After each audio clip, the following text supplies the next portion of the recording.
Aloha ahi ahi kako, and mahalo everyone for joining us tonight for this interview of In the Heart of the Candidate, an interview where candidates can express their intentions for their community, the position they pursue, and why they are the best candidate to support in the 2020 elections. My name is Leslie McCaig, and I will be your host for tonight.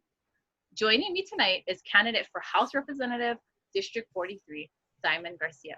Now, due to the SARS-CoV-2 madness, rather than presenting you with a physical lei, I'd like to present you and greet you with this beautiful virtual lei. Oh, wonderful. Thank you. You are welcome. So sometimes, because we're on Zoom, it may take a little bit, it may take a while to grab it, but Okay. here it is. There you go. So this lei is a he'ele, and this is one thing that a lot of people don't, I guess they don't acknowledge, is that there are two types of leis, one for male and one for females, and the he'ele is a male lei. Wow. So it's Thank wrapped you. around. You're welcome. With I beautiful. really appreciate it. It's beautiful. I will symbolically grab hold of it and put it on. Diamond, you're such a joy. I love hosting these kinds of people with I know. humor and aloha, and that's something that you have a lot of. You do so much aloha. Well, thank you. I appreciate that. So one thing that the viewers may not know is that we do sit on a committee together. Oh, another thing is that this platform is this interview is a non-partisan interview. Okay, so I am open, to both of to the candidates with 100% aloha. But we do sit on the Nanakuli Community Board, and I know you personally. Actually, I know you through that committee and through that board, and I'm just really happy that you were able to join me on this interview. And I think this is more like a talk story, if anything, stories and sharing our mana'o and our heart and your heart to the community, so they can see who it is that they see on that ballot. Because there's a lot of people out there who looks at the ballot and they're like, I don't know who that is. I came here specifically to vote for. They're like, oh, thrown off. And I'm like, oh, okay, well, you know what? They need to be educated and introduced to the candidates that are out there and are on that ballot waiting for their vote. So, we're going to take that time and opportunity right now to get to know you. Thank you. Simon, tell us a little bit about your background, the focal points in your career that led for you to run for this position. Sure. Well, thank you so much, Leslie, for this invitation. I really appreciate it. Sorry, someone's calling on my. Okay, so here we go. Back to it. Someone called me. Anyway. Oh boy! No, you're already starting. It's gonna be your life if you do get the position. I know, right? So anyway, I'm Diamond Garcia, born and raised on the leeward side of Oahu. I was born into a very dysfunctional family. Like people would say, most families in Hawaii, in every family, whether they seem like the perfect family, every family has some kind of dysfunction no matter what. So, I was born into that kind of family. My father was a drug dealer growing up, so sold lots of different things, meth, crack, cocaine, a bunch of crazy stuff. My mom would rob houses in her younger days, so growing up as children, we were raised in a household full of criminal activity, and that's all we knew. Growing up, my siblings and I, from 6, 7 years old, just for fun, would break into people's homes because we're modeling after the role models in our life, and that's just all we knew, and so looking back now, I realized how crazy my life was growing up. Back then, I thought it was normal, but looking back now, it's like, man, this is crazy. So I still vividly remember growing up in like 3rd or 4th grade, my dad would put some stuff in my backpack and have me go to school in the morning. And my teacher would come to my backpack, grab the thing which my dad put in there, put some cash in there, and I'd go home, and my dad would take the cash. So after a few weeks, I caught on, and I realized that I was being used as a transportation vehicle to sell drugs to my teachers in school. Crazy lifestyle, you know? So I caught on, and eventually I would use them after school to treat all my friends to the Manapua truck, and my dad would get pissed off, you know, because I would spend all the money. But that was my life growing up with my dad. With my mom, I still remember vividly robbing houses with her, you know. I mean, that was just the lifestyle I grew up in. So what happened, what changed my life? At 12 years old, I found a book, and the book was called The Great Controversy. It was a book on Bible prophecy. And I read this book, and I said, man, who is this person that the book is talking about? Who is this Jesus person? So I got interested, and I began to read more and more and more. I got involved with a local church. And from that point on, I told myself, Diamond, I'm going to give my life to God fully and completely, and let him use me, let him take me out of my current situation. And that's exactly what God did in my life. You know, so I have 5 siblings. 3 of them are homeless, drug addicts down Pokai Bay, some in Waipahu, some in Makaha, some in Waianae. And then there's me, you know, and I would have been there with them if it was not for that book, which I found, if it was not for God that changed my life at 12 years old.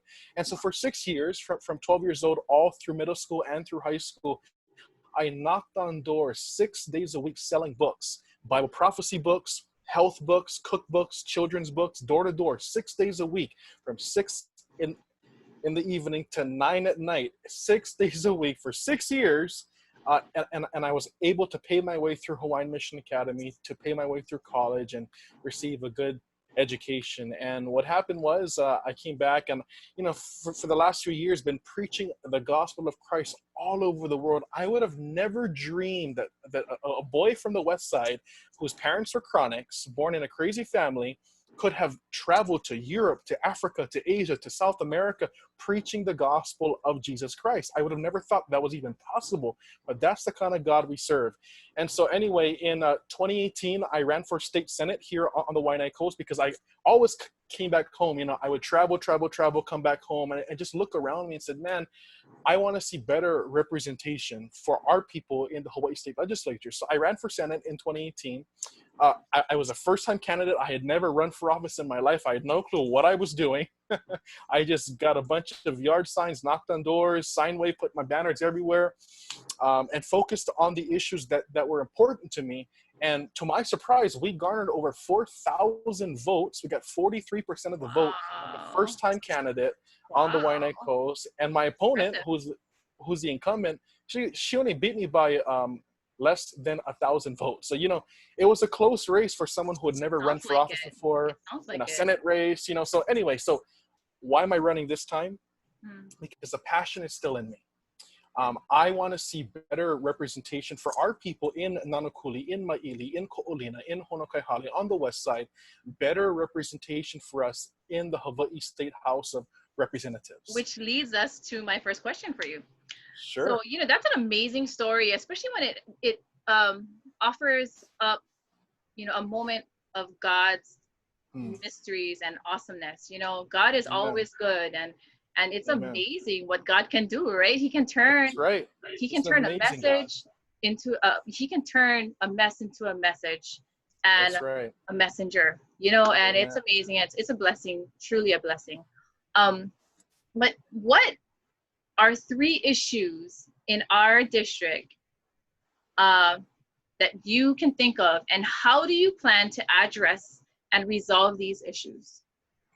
That's a fantastic question, and I can't wait to answer. So here we go. Awesome. The first issue, the number 1 on my bucket list to really attack, is health. I might ask, why is it health, Diamond? Well, here's why. When you look at all the health statistics in the entire state of Hawaii, unfortunately, the native Hawaiian population ranks worse for hypertension, for type 2 diabetes, for high cholesterol, for lifestyle diseases, which can easily be addressed by education. And I care for our kupuna. I care for our children, and it's sad to see that the childhood obesity is growing rampant in our Native Hawaiian community, and that's not a good thing. You know, sometimes we don't want to tease kids or we don't want to hurt their feelings, but these issues exactly. But these issues have to be addressed because these are lifestyle issues which will affect them seriously if they are not addressed. So as a state representative, I want to address the health of our community, both physically, both emotionally, lots of depression out here. I was surprised to find out that over 20% of all the residents in this district are on antidepressants. That's a serious problem. So not just physical health, but mental health, spiritual health, you know, emotional health. These are issues which we have to address to have a vibrant and strong community. I want to see a strong community. So addressing these issues, having town halls, having forums, having health education seminars. That's number one, health. Number two, we all know the traffic problem. The traffic problem is a crazy problem.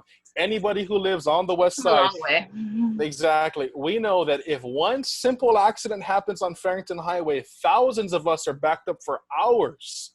If a major accident happens, we are backed up past Water Park, and it's almost a parking lot, right? I mean, so we have to really stop and think. This is a public safety issue. What if a tsunami happens? What if we're trapped here? Yes, there's Kole Kole Pass, but that can only handle so much.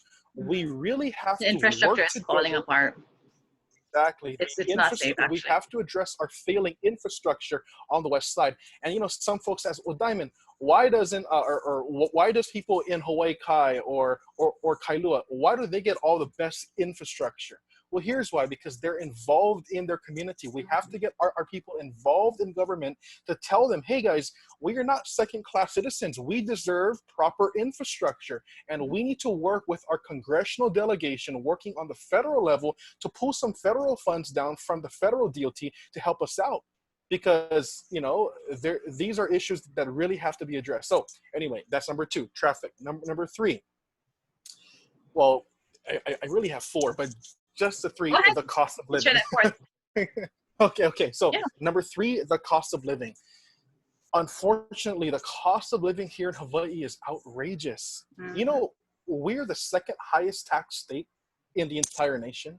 We have the second highest taxes in the entire nation for such a small state that we are with roughly around 1.2 million residents. We're the second highest tax state in the nation. You know what's crazy is, and once I found this out, my mind was blown. We are one of only 7 states in the entire country that taxes basic necessities such as groceries, medication, hygiene products, and medical services. Most states don't tax those things because they realize those are basic necessities which all of us need on a daily basis. And so I had my campaign do the math. If we were to remove the GET tax on basic necessities, which all of us have to do, we have to eat, we have to live, you know, our basic needs. If we were to remove the GET tax on those things, an average family of 4 would save $8,000 to $12,000 a year. Wow. That's some money. Significant amount.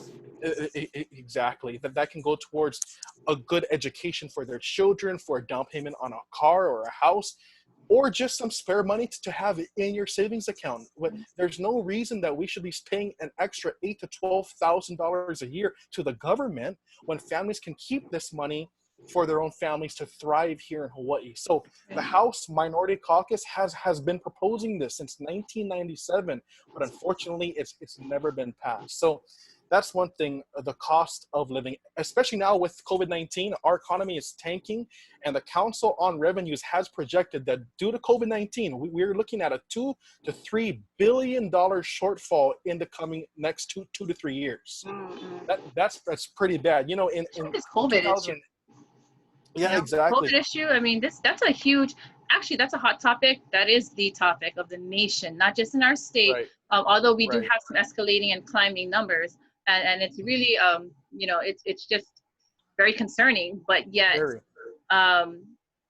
it is happening around the world. It is affecting everyone around the world, and especially our nation. I mean, we're leading. And you know, I don't think people realize the aggressiveness that this will have on our economy, the impact that it will have. You know, in 2008, our nation experienced a recession, a global recession, right? And during that time, Linda Lingle was governor, and we had the Furlough Fridays and all those things because we simply couldn't afford. That was the '08 crash, right? Now, during that time, our deficit was only around 1 billion. And due to 1 billion in deficit, we had to resort to cutting state employees, cutting salaries, Furlough Fridays. It was a horrible time. That was the beginning of Furlough Fridays, actually. Exactly. And now they're saying this will be a $2 to $3 billion deficit. So what are we going to do? Do we tax people more? Is taxing the solution? Because unfortunately, the majority party who's in charge here seems to think that taxing is the only solution. I don't think so. I think that there are creative ways to work with government, with the public-private partnerships to help our economy without taxing the people to death, because already we're the second highest tax state in the nation. So that's number 3, the economy. Number 4, something that's near and dear to my heart, is education.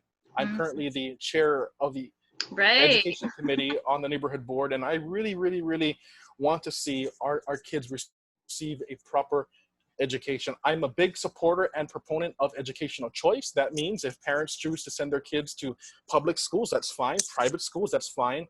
Charter schools, that's fine. Or even homeschooling, that's fine. And the state should not tell parents you must, subscribe to a certain type of education. Parents should have the free will to choose what type of education their child receives. Now, now our state does support currently under the DOE both public and charter schools. However, there is a disproportion in funding to both public and charter schools. In public schools, schools receive $12,000 per pupil, per student, and they also receive funding for meals, for transportation, for special ed programs. In charter schools, for example, in our own district, Kavaihona is a charter school. They only receive $7,000 per pupil. That's a pretty big difference. And they also don't receive funding for transportation, for meals, for special ed programs. So why is that? So I really want to address these issues, because we can't, we have to provide an even playing field for parents to choose public, charter, private, homeschool, whatever they want, So, and then also on that topic of education is vocational training programs in our high schools. At one point it was actually incorporated. At one point, I think it was in the 90s, I believe, 90s, late 90s into the early 2000s. It was actually incorporated and it was extracted from the curriculum. That's right. Exactly right. And they're pushing STEM, science, technology, engineering, mathematics. I like STEM. That's all good stuff. But I'm a supporter of STEAM, STEAM, science, technology, engineering, arts, and math. We have to not forget the arts, because arts is such a very important part of overall education, whether it's physical art, painting, whether it's music, band, choir, whether it's physical art, such as carpentry, woodwork, plumbing, welding, whatever it is. These are things which help students to be well-rounded. Now, I support having programs in our schools that can teach children to be self-sustaining in vocational areas. For example, 80% of all the graduates on the Waianae Coast end up in blue-collar fields of work, construction, jobs that deal with the hands. And nothing's wrong with that. Nothing is wrong with that. However, the state is focusing only on the 20% of white-collar jobs. They want you to have super high math scores and English, and that's all great stuff too. Kids have to know how to read and write. But lots of kids out here will end up in blue-collar fields of work. So our schools should be adapted to the local environment to aid these children and kids in high school to learn the skills, learn the trades, learn carpentry, learn ironwork, learn whatever it is. In fact, there's a local business in our own district, House District 43, in Campbell Industrial, Morisco. They're a big ship repair company. They are in desperate need of employees. They can't find anyone, and they can't afford to hire them and train them, because you can't just learn, you know, on the job, because that costs money and all that stuff. Anyway, but they've come to certain leaders in our community proposing that we go into Nanakuli High School, Waianae High School, Kapolei High School, and train kids in that type of field, in that type of work, so that when they graduate, they already have a job lined up for them that pays really well. So we could do these things, but we have to think outside of the box, which I want to do. Sounds great. That sounds, those are all great ideas. And, you know, I believe that, you know, if it were implemented into the district and into the public school system, or even the charter school system as well, then it would more than likely be a success. Absolutely. So, you know, I commend you for that great idea. So there are issues within our community that has been an ongoing circumstance over and over, the same cycle over and over, same issues over and over. And, you know, sometimes they get addressed, sometimes they do not, but it's infrastructure, parks and rec. You know, we have only a small little, it's only a short distance of you know, District 43 is not that big, honestly, compared to others. And the kind of issues that are ongoing in the district is issues that, you know, can be addressed simply. Absolutely. But it also involves collaboration with another government organization. So how would you collaborate with the, you know, these other government entities? Right. Just city and county. Yep. So first of all, having proper parks and recreation areas is something that we have to have if we're going to have a strong community. We can't have drug dealing, homelessness in our recreational areas if we want to have strong communities. You know, is that possible? Yes, it is. Yes, it is. So, and so when you say that, like, we can't have homeless and we can't have drug dealing. Well, I mean, that's a pretty hefty statement right there. You know, because it's a national, it's a world issue. Homelessness, it's not on just the state level, but nationwide, and furthermore, across the world, they have that same issue: drugs and homelessness, and each level. I mean, like from state to national to world, around the world, global. Right. They still have issues with addressing that. Okay. So first of all, these issues will always be here no matter what. Drugs will always be here, unfortunately, because we live in a sinful world. Homelessness will always be here. So the question is, how can we address these issues to better our local community?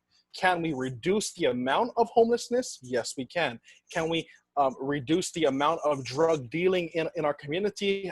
You know, less crime, safer communities? Yes, we can. It does take collaboration. And you know, one thing that I see a lot happening in government is no collaboration.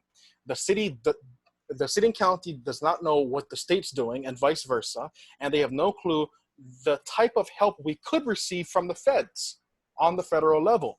And so it takes collaboration. We have to collaborate with our city people. Now, whoever that next council person will be on the Waianae Coast, whether it's Andrea or whoever else, I will work with them.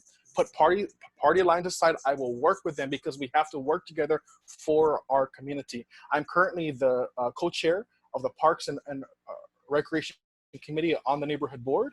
And, you know, so trying to make sure that we have proper funding for our local parks, like Kalanianaole Beach Park, not using Clorox bottles as a toilet paper holder. We should have proper toilet paper holders. We are not a second-class area. This is still Hawaii. This is still the city and county of Honolulu. You know, so and also, example, the park up by Sea Country, they're waiting for almost 20 years for a restroom. How ridiculous is that? Over almost 20 years just to have a restroom built. And I actually seen the restroom too. I got to see the restroom, and I was What was the cost of the restroom? About Uh, 100,000, or was it a bill around? It was a pretty high number it was for a what it lot of is. money. It was a lot of money, and that's also one thing we need to have, in my opinion, fiscal conservatives who can audit these things and ask the hard questions. Why is it that you folks are going to spend, you know, $500,000 to build something which can be built by a private contractor for $30,000? You know what I mean? So we have to be stewards of taxpayer dollars, because this money, some politicians think that this is a unlimited bank account where you can just keep withdrawing. No, No. this is taxpayer dollars that you pay, that I pay. This is our money, which is supposed to go to our community to make sure things get done at a decent rate, on time, and under schedule. So anyway, we have to address these issues. So parks and recreation areas, I would love to see more police officers in our district to patrol these areas, to make sure that when kids go to the park to play, no drug dealing happening, like safety on the Waianae Coast. And also, I do happen to serve as well, and I do push hard to see more police officers on the Waianae Coast. And So recently, I've been endorsed by the police union, you know, and so while many people are calling for the defunding of police officers, right, I'm I was calling about for to bring more that up. funding, because our district needs more police officers, more funding, more community involvement, you know. So anyway, that's just my opinions on these issues. Well, you know, right now your opinion counts, because if your opinion is going to either land your vote or not. So, you know, share away. I mean, this is your opportunity right now to provide all the information that you can, possibly to those who will be viewing this video. And some of them have already voted, and some of them still need to vote. There is a big percentage who hasn't voted. So, you That's know, right. best of luck. Um, Landfills. Now, you know, you Ah, as yeah. well as I know that landfills have been a hot topic for the past, within this past year. And, you know, Right. it's going to continue to be a hot topic as long as we It will. have them in our district. And it's no It will. surprise that we have two of the largest landfills that accommodate the whole island. Right. So with that, what is your position on the topic of landfills? Well, thank you for the question.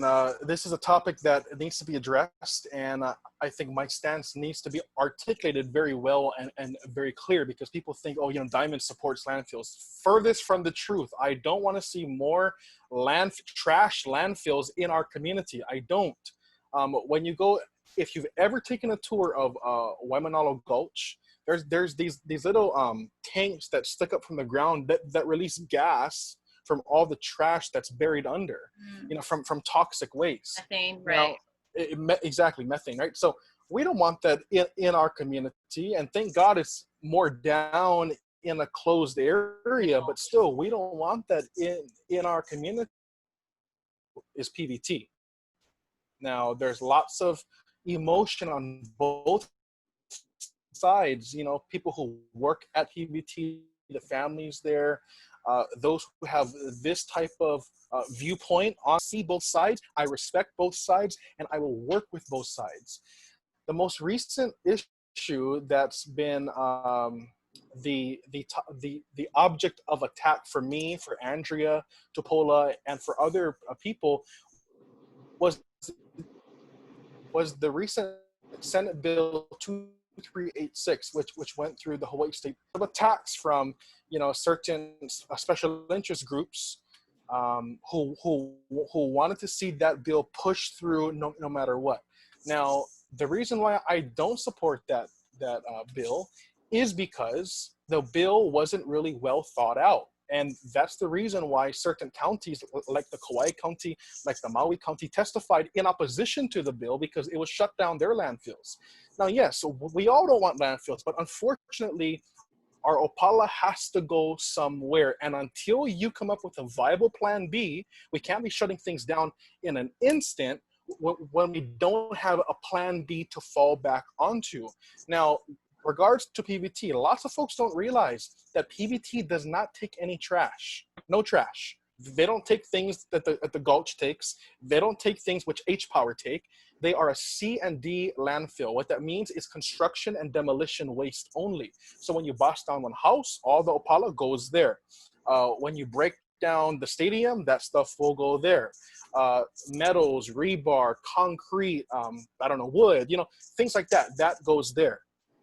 And Going so, back to that bill that you were sure. talking about earlier, what part of that bill was not well thought out? What defines that bill for you as being a weak bill? Sure.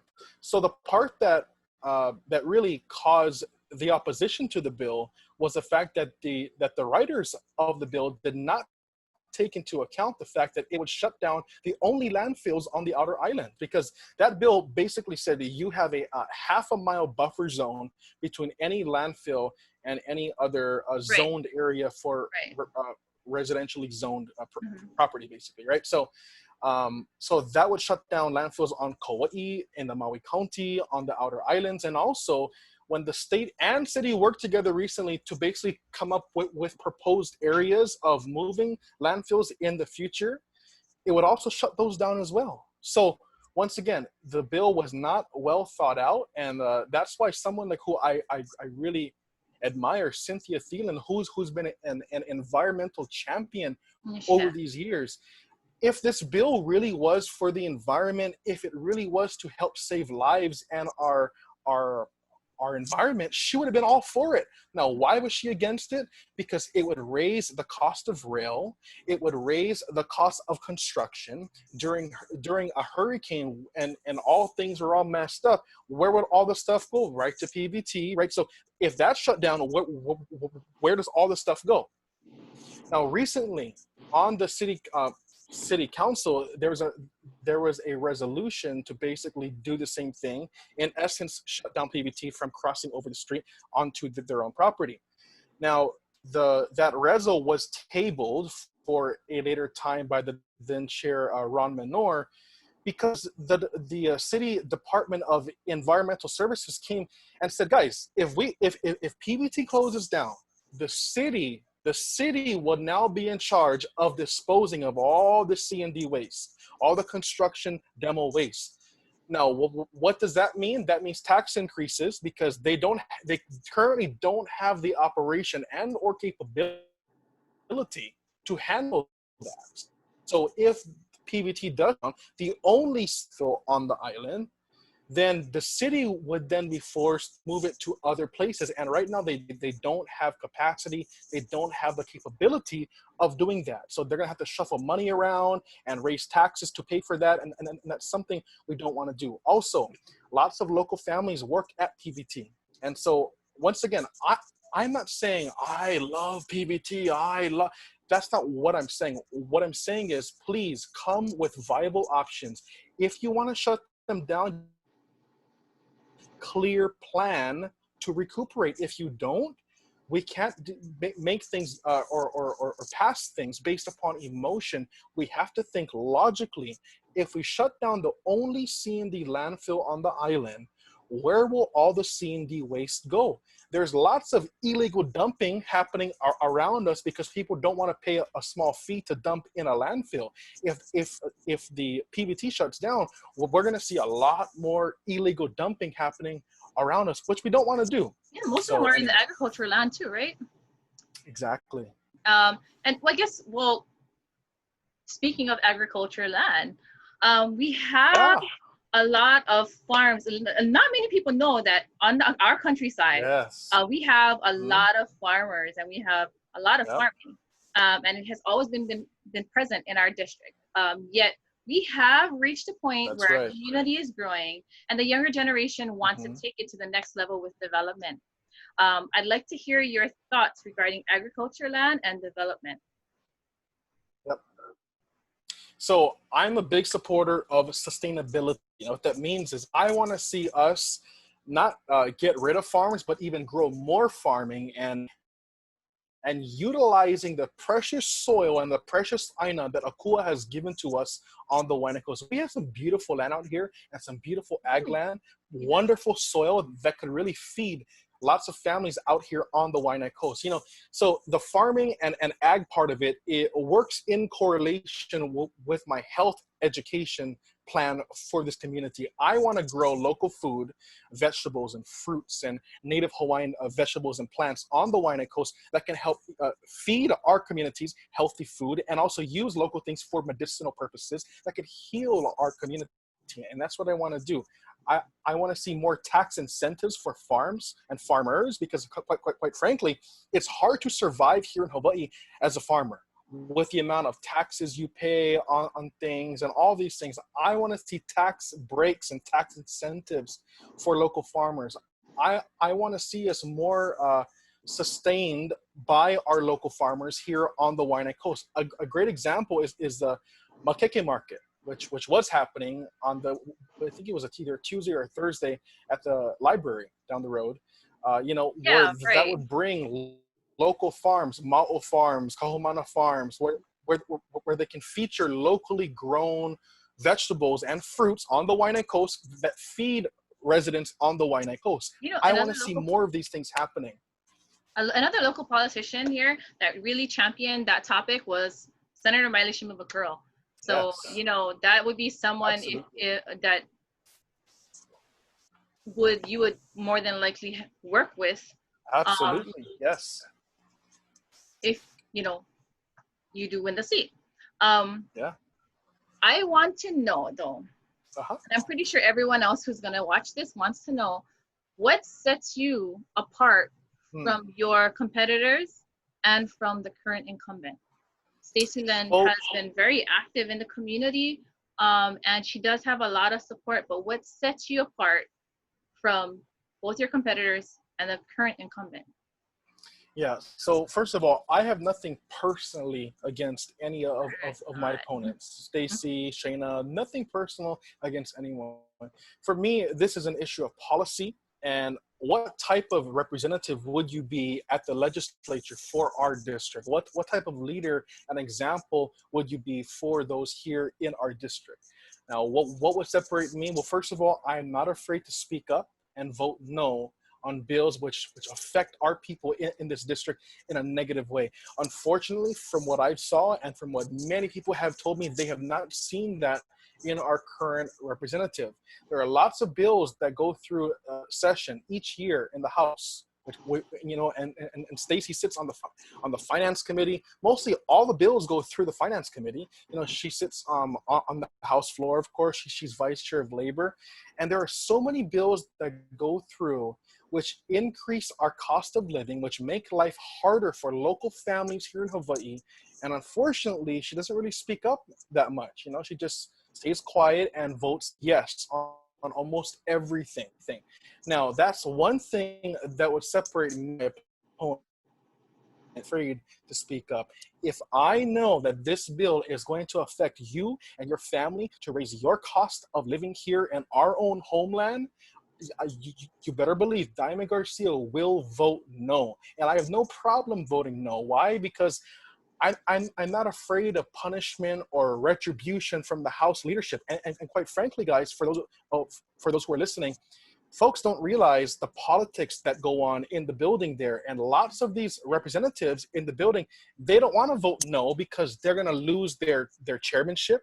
They're going to lose their vice chairmanship. They're going to get no CIP for their district. And, you know, these guys who are in charge at the Capitol, Scott Psyche, then, they use CIP funding as a weapon to you to vote for their bills. I'm not going to be bought or sold. I don't care about what they want to give or what they don't want to give. We can work on a grassroots level to take care of issues by ourselves, working with the state, county, federal officials to get things done in our community, like Andrea did for 4 years, you know. And Andrea so was the prior representative before our current incumbent. For 4 years, correct. Who was also a Republican. And by the way, guys, I'm so glad to have the endorsement of our former rep. Isn't she going up against Makana Paris? Yeah, so she's currently Makana and I are really good friends. Yeah, she's currently running for city council. Yeah. Okay, well, let's bring this back to you. Sure. Absolutely. It's, So it's yeah. all about you. So going back to Use that. this opportunity to promote you, Diamond. You know, Diamond, I can see that you Absolutely. are a team player, but my biggest advice to you is to use the opportunity that you have to promote you, because this is your run. Absolutely. So And as much as you so want that's to aloha exactly someone what I'll else, do. you try remember that you're also in the run too. I don't know if you Absolutely. Thank know, you. but the position that you're running for was a position that I ran for about 6 years Yes, ago. I do And know the thing about that. that was I ran 6 months before elections, and 6 months before Wow. I actually, I turned in my application 6 months before the election, and I did get a lot of support in the community. However, you know how the political dynamics goes, you Yes. know, but I did, I received a lot of support, and they wanted me to run again, but I think that next term I was off island. I went off to Oh, I training. see. So I see. you know, Wow. this is a really great opportunity, and a good stepping Absolutely. stone for you to, Yeah. you know, get to higher, Right. not, well, I don't want to say higher, but to climb the ladder, the political ladder. Well, Don't climb too fast though. yeah. Well, the whole Yeah, part, that could be detrimental. and for me, it's not about a career or a position, Mhm. because quite frankly, I have a wonderful career, and that's being a pastor, a Mhm. minister, traveling the world over. I mean, you Praising can't God. beat that. Amen. But you know what? I'm doing this because I want to serve my people in this district. I want to serve our native Hawaiians. I want to serve our residents, because our state has been moving in one direction for the last 64 years, and unfortunately it's not been the right direction. We've had a one party rule for the last 64 years, and unfortunately we rank worse in the nation on so many lists. In fact, Forbes magazine came out recently saying Hawaii is the worst state in the nation to do business in. Now that's not something we should be proud of. We should not be proud at all. And And why is a lot that? of those people on Forbes live in our state. Yeah, no, A exactly. lot of those people on Forbes live in our state. That's true. That That's true. are They featured like in to buy Forbes. property out here. Yeah, that's right. That's right. Yeah, But and it's but ironic that see, they would say we that because should. they're all flocking this way. Um, Yeah, that's but true. But we should focus on trying to make this a more business friendly environment for local entrepreneurs and small businesses, not big corporations, but small and local businesses to thrive here in Hawaii. A lot of them can't get off the ground because of taxes are so high, and the zoning issues. right now, There's so many red tape that we have to get rid of. So yeah, I think right now a lot of small businesses are struggling, and I think it's in regards to the shutdown and how oh yes, funds are being directed, and lack of support in that arena. Small that's businesses right. are struggling right now, and it's very unfortunate because they deserve so much more than that because they're a part of the culture. But That's right right. now, I'd like to thank you so much for coming on to In Sure. the Heart of Thank a you. Candidate and sharing your heart. And I can see that your heart is very, Yes. you have a very aloha heart because, you are also helping other candidates too while you're having your interview. I know. You're a I team know. player, hey. But also bear in mind that this is a run for you. You're running for this Right. position, and you want to put out your best. Out your best information on yourself, and really blow yourself up. And I wish you all the best. Again, I'd like Thank to you. thank you for joining us tonight. I wish you success in 2020 elections. I hope everyone enjoyed, they will enjoy this interview. No doubt about that. I mean, always information, knowledge is power. Knowledge is Amen. power. It doesn't have to be brute force, but knowing information gives anyone who can receive it well That's right. power to make good decisions. So with That's that, right. I wish you again all the best. I'll see you in our next community meeting, and Yes. and shoot for the star. Okay. Thank you so much, Leslie. God bless. And God bless to all of you who are watching. Thank you so much. Amen. 3, 2, 1.